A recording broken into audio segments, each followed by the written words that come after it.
Hello and welcome to Teacher Talk, the podcast for teachers who are lifers but still want to have a life. This is Jared, and as always, I'm joined by my partner, Johanna. Hey, Johanna. Hi, Jared. What are we going to talk about today? Some days you just got to put your head down and teach. What's that mean? I mean, some days are bad days. Some days are hard days. It's like when I used to waitress and all of a sudden you just get slammed.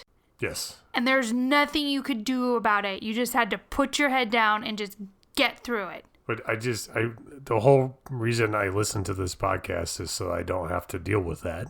Yeah, if someone tells you those days are never going to happen, they're a liar. They shouldn't be every day. They shouldn't be once a month. But there are going to be those days where you just got to put your head down and teach. Well, I can put my head down. I know how to do that. I take NyQuil and I just stay in bed. But that won't help you because I'm not about to be sick. Jared, when he's about to be sick, decides he's going to solve it with some NyQuil. Yeah, NyQuil prevents illness. It's well known. Anyway, I'm going to put my head down metaphorically and teach literally. Correct, but What's that entail? What do you mean, what does that entail? Is that the end of the podcast? Is some days are going to be bad, so put your head down.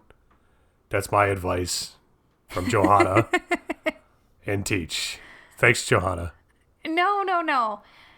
It's acknowledging when those days are going to happen before they happen can be helpful. And then also realizing in the moment this isn't going to last forever is also very important. This podcast is about how to get through those days where what you got to do is put your head down and teach. But like in the moment, it is never going to end. This is forever. It has always been like this. It will always be like this. There's no hope. There's no way out. That's how it feels in the moment. It's like the meditation thing. What's the meditation with thing? The blue sky? What's the blue sky? I know. I'm asking for the listeners.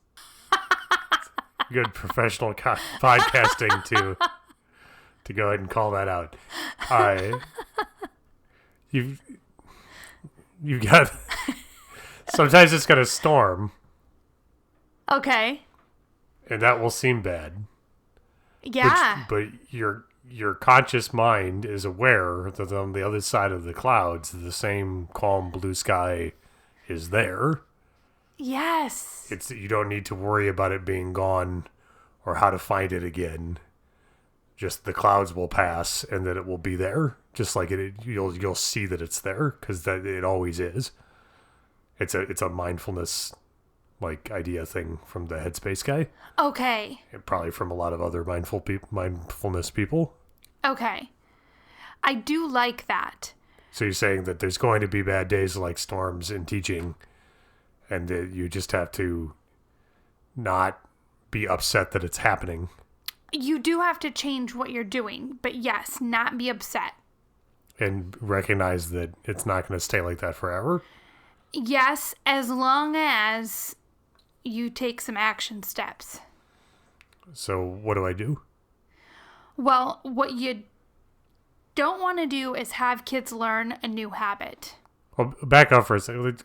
Let's back up. What's the diagnostic on this? How do I know that it's a stormy teaching day? All of a sudden, you're using your behavior management plan all of the time during the day. And all of a sudden, kids who might only ever reach level 2 are now reaching level 3 or level 4. And then it's like a ping pong. All the kids are having issues all at once, the same time. And it's really easy to start to get emotional, and then that's going to make it worse. And so when you realize that it's going poorly, you gotta step out from it a minute and figure out if this is just one of your days where you have to put your head down and teach. Is this qualitatively different from just it's a little bit worse on the teaching plan? Why does it all go wrong together? Well, parent-teacher conference week. Oh, so there's exogenous influences on the way that the Yeah, right before a break. I know that this is going to sound hokey, and I used to think it was hokey, but full moons. All you gotta do is spray some salt water on the moon. You're making a reference to a post podcast. Uh-huh. Weird weather, super nice or super not nice, like drastic changes in the weather. That makes sense. School social events. A lot more than moon. A dance, a game. Whenever there was a game night. Like a football game? Yes. Like at the secondary world, anytime one of the teams was in some sort of playoff thing, the week before finals is hard. The week before any sort of break is hard. And so you have to change how you act as a teacher, or else it's going to become a new habit. These all seem like things that it would make it hard for the students to focus. Oh yes. It's just this overriding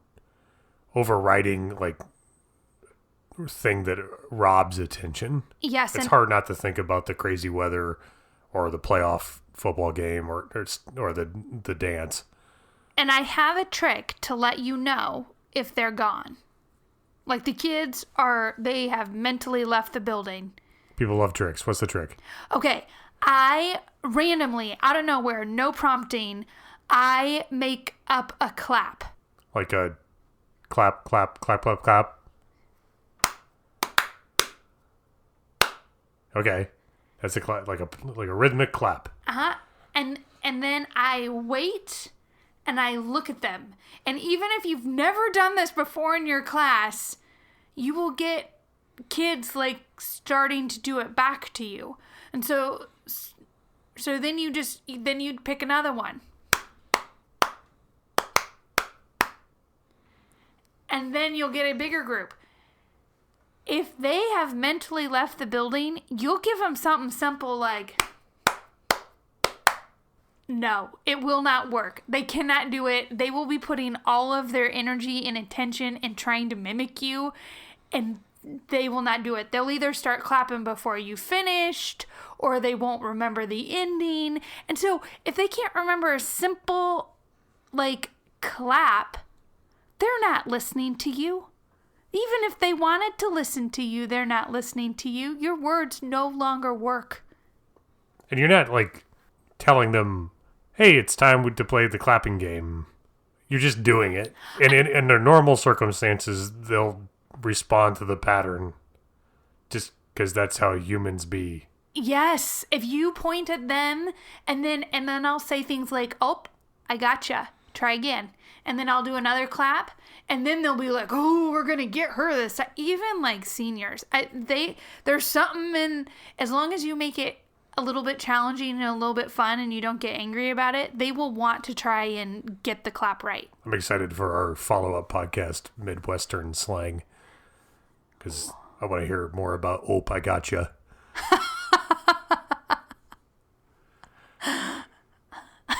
Didn't even realize I said that. It's a fun.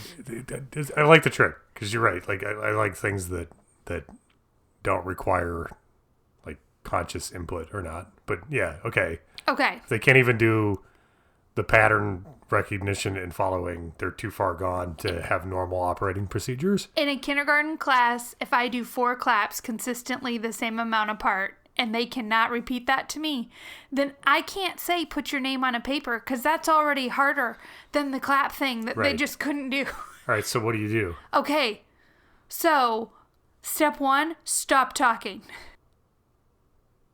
Oh, you mean that's the thing that the teacher should do? You weren't talking to me?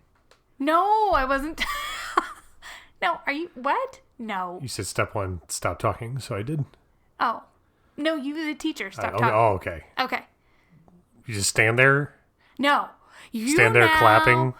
You now are essentially a coach on the sidelines, and the crowd is very loud, and the only thing that you maybe have 1 or 2 players who can hear you or understand you.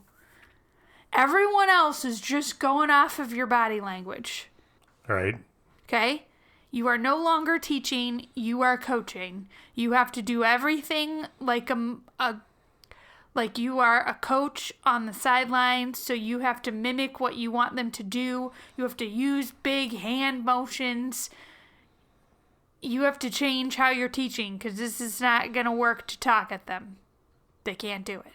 No more verbal instructions. You're going to use big body language and demonstrate what you want done. Yep, and then you're going to break them into small groups as fast as possible. Small groups. Yep. So, am I going to talk to put them in small groups? Not necessarily. Okay. But if I have to talk at them, like let's say I have to give them a direction and I need them to understand it, I'm going to do the clap thing first. Because they don't know whether another clap thing is coming or whether a direction is coming. And so if I do some clap things, then they're like super focused and they might actually hear what I'm about to say. Like if I need to give a direction. All right, I've got them in small groups. Now what? Now what? Now I need to give them a purpose as a group. So let's say you were going to whole group walk them through reading something and discussing something. And now in small groups, you're going to make one person the reader, one person the note taker, one person the time taker, and one person the question asker. So each person gets an assignment? Yes, each person has to have a separate assignment because they are gone. And so if someone else, like if I think you're leading the team and you think I'm leading the team, then we both won't lead the team when we're like this. So instead, I have to have something that only I'm going to do. And if I don't do it, it's not going to get done. Individual responsibility within the little small group team? Yes. Got it. So I stop talking, body language, demonstrate things. Yeah, like I will point to where the pencils are. I might write on the board like 1. Get pencil. I won't say it out loud. I would just write it. Or I would just draw a pencil. And then I'd be like 2. And then I would either draw a piece of paper or I would write get paper. 3. Like no longer say your directions. They aren't listening. You are communicate. You can write out the directions. You are physically pointing at where things are in the room.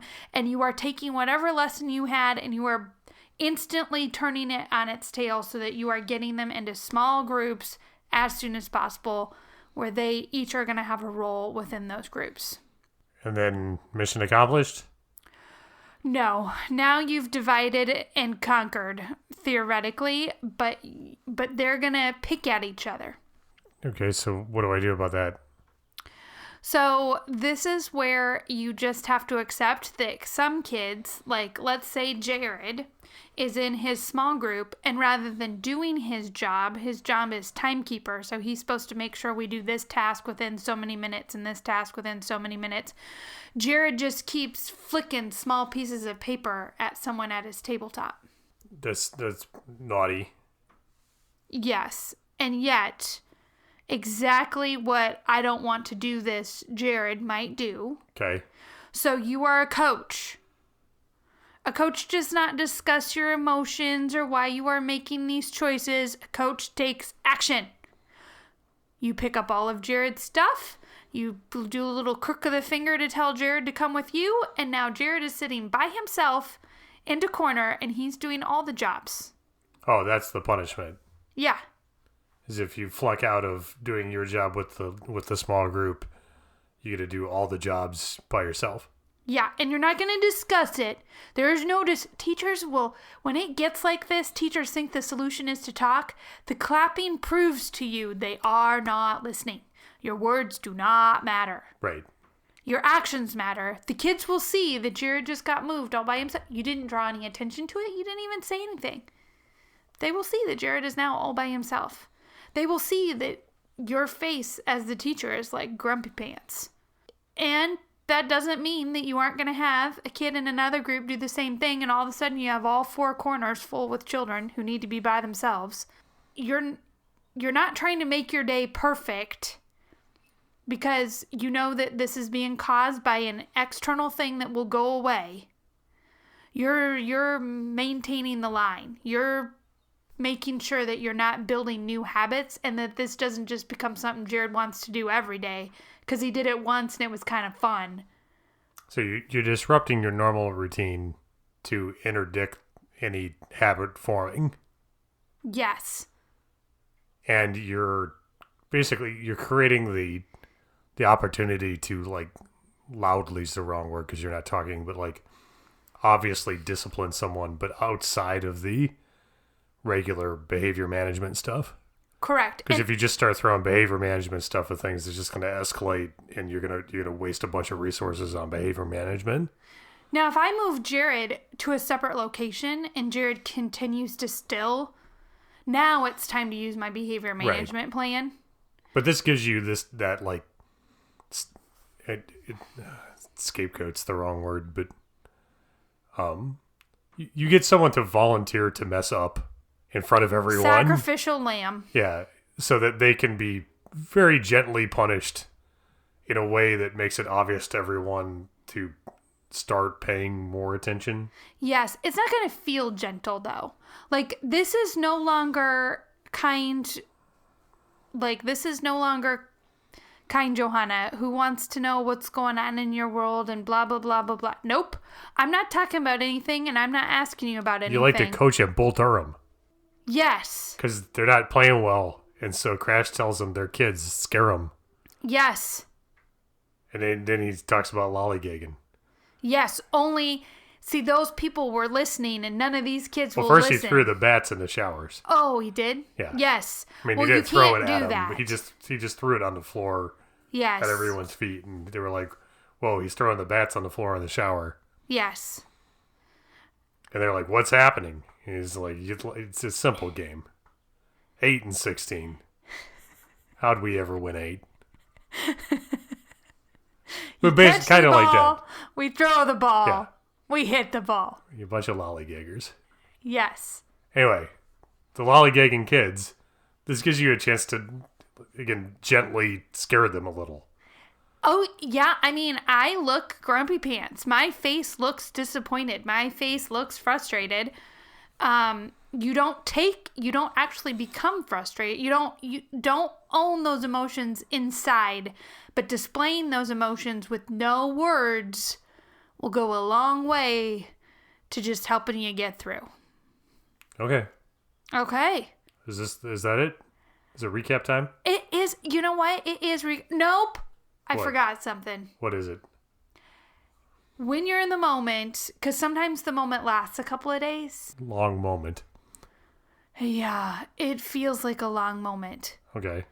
Like, if you had parent-teacher conferences, your long moment might start Tuesday, and it's not going to end until Friday.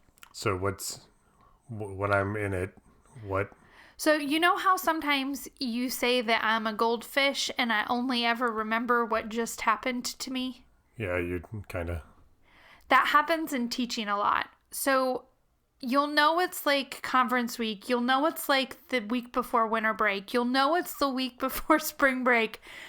And you will declare that this situation is impossible and you need help. And you will go from 0 to 60 in situations, and you will want to take action because you are frustrated. Yeah, throw the fastball, announce your presence with authority.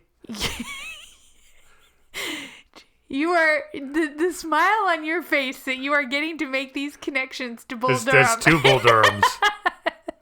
Yes, you will feel the need to throw the fastball and announce, what is it? Announce your presence with authority? Yes. Don't do that. Don't do that. It's bad for Nuke. It's bad for you. You got to make yourself a note or something to remind yourself. There's a blue sky. There's a blue sky. This is not for real. The whole goal is to ride this out. This is being caused by something else. You are managing this situation in a way you wouldn't normally manage stuff because this is why you can make this the new habit. Teachers will have one bad week and then they'll never recover. The storm metaphor works well here because, yeah, just hunker down during the storm. Don't let anything get ruined by the water. Whatever sign you got to make yourself to remind yourself that this is going to feel long, but this is not forever. And what you are doing will prevent it being in your future. The event will happen, the weather will change, the break will come, whatever it is. You just got to put your head down and teach. And if you're on a journey, of course you take different actions when it's storming than when it's nice. Yes. And you don't expect to make as much progress when it's storming. Yes. And yeah, for the most part, kids are probably doing something that's wanting to eat up time. And getting in trouble is a great way to eat up time. Yeah, so don't fall into that. Don't fall into that. They would love to discuss how naughty they are. They would love to have you yell at them for 10 minutes. It's really easy to do, and quite honestly, it feels good after doing it, but it will not help you in your future. Okay. Recap us, Jared. The storms are going to come. No matter how good a teacher you are, the storms will come. Because there's external factors that just robs the mass ability for the kids to pay attention. Yes, once you've lost like 50%, it's gone. And then they reinforce each other, I'm sure. Oh, man. So, like, when upcoming breaks or important sports games, maybe if you teach werewolves, the full moon is probably a real thing. It is a real thing. I swear it is. Uh-huh. I know. I used to think it was crazy too. I both used to think it was crazy and still do. Uh-huh. But it's gonna happen. Your goal then is to ride out the storm without creating bad habits. And Correct. to do that, once you realize and your trick to realizing it is if they can't even mimic rhythmic clapping back at you, Yep. they're not going to listen to words, which is more complicated than that. Yes. So it's time to stop with your normal course of action and stop talking. Stop talking. Break them up into small groups. Get them into small. You can teach the small group. If you have something you have to teach, you can go around and teach it to groups of 5 times. Will be faster than trying to teach it to the whole group. Give them each a task that they can fail at so that you can punish them when they fail by isolating them from their group. And The one person. Yeah, they all have a specific job. Make up jobs if you have to. They all got to have a job. Someone's going to misbehave, and then that gives you a chance to lay down the law on someone without engaging in your normal behavior plan. Yep. And then keep doing that 2 or 3 or 4 times. And eventually they'll get the idea that they don't want to step out of line because you're not having it. Yep. Well, they don't want to be isolated. That's the last thing they want is to be isolated. Generally when stuff like this is going on. This will let restore some order. Yes, you still would without just constantly being on the behavior plan and using up all those resources. Yes. Otherwise, your plan will be there's too many kids to use your plan. Right. So this is kind of this is narrowing down the field from those who desperately need the plan versus those that just need a reminder. And then remember for yourself that the storm will pass. And there's clear blue sky on the other side of it. Even though it could be a week-long storm, which is horrible. But don't do damage to yourself. Don't. By losing the handle, and because you're just falling into their trap. This is natural and normal behavior. Otherwise, if it wasn't, teachers listening to this right now, they would be like, what is she even talking about? We've all seen this. Therefore, it is normal and natural behavior. Every 28 days. Yes, Jared. It's just every 28 days for some reason. This just happens. Stop it. All right. Is that a good recap? Yes, I did forget that when you teach secondary, they do this the week where kids should really start to get serious about finals and then they don't. It can get really frustrating as a teacher because their behaviors get really bad because they're like, work avoiding, but they don't realize they're doing it, and they're doing it by just totally shutting down. And So just plan to land the education ship a week before that?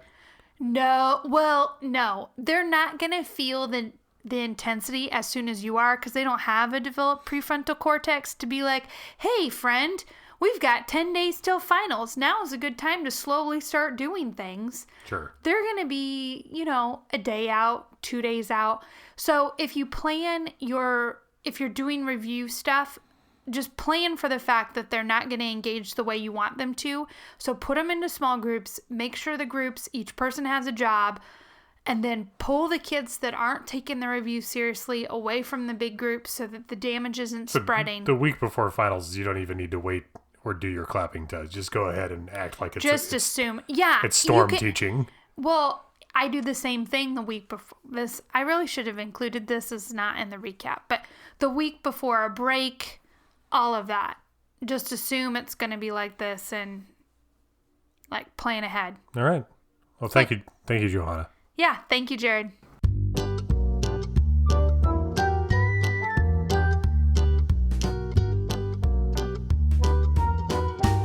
Johanna, do you get questions from listeners ever? Yes, we do. How do those listeners send you questions? They send us an email. Where does that email go? teachertalk4teachers@gmail.com. But wait, what kind of 4? How do I do 4? All of the 4s. They can do a number 4. They can write the word FOR, or they can do FOUR, even though that one doesn't quite make sense. Well, perfect. teachertalk4teachers@gmail.com. Yes. Thank you, Johanna. Thank you, Jared.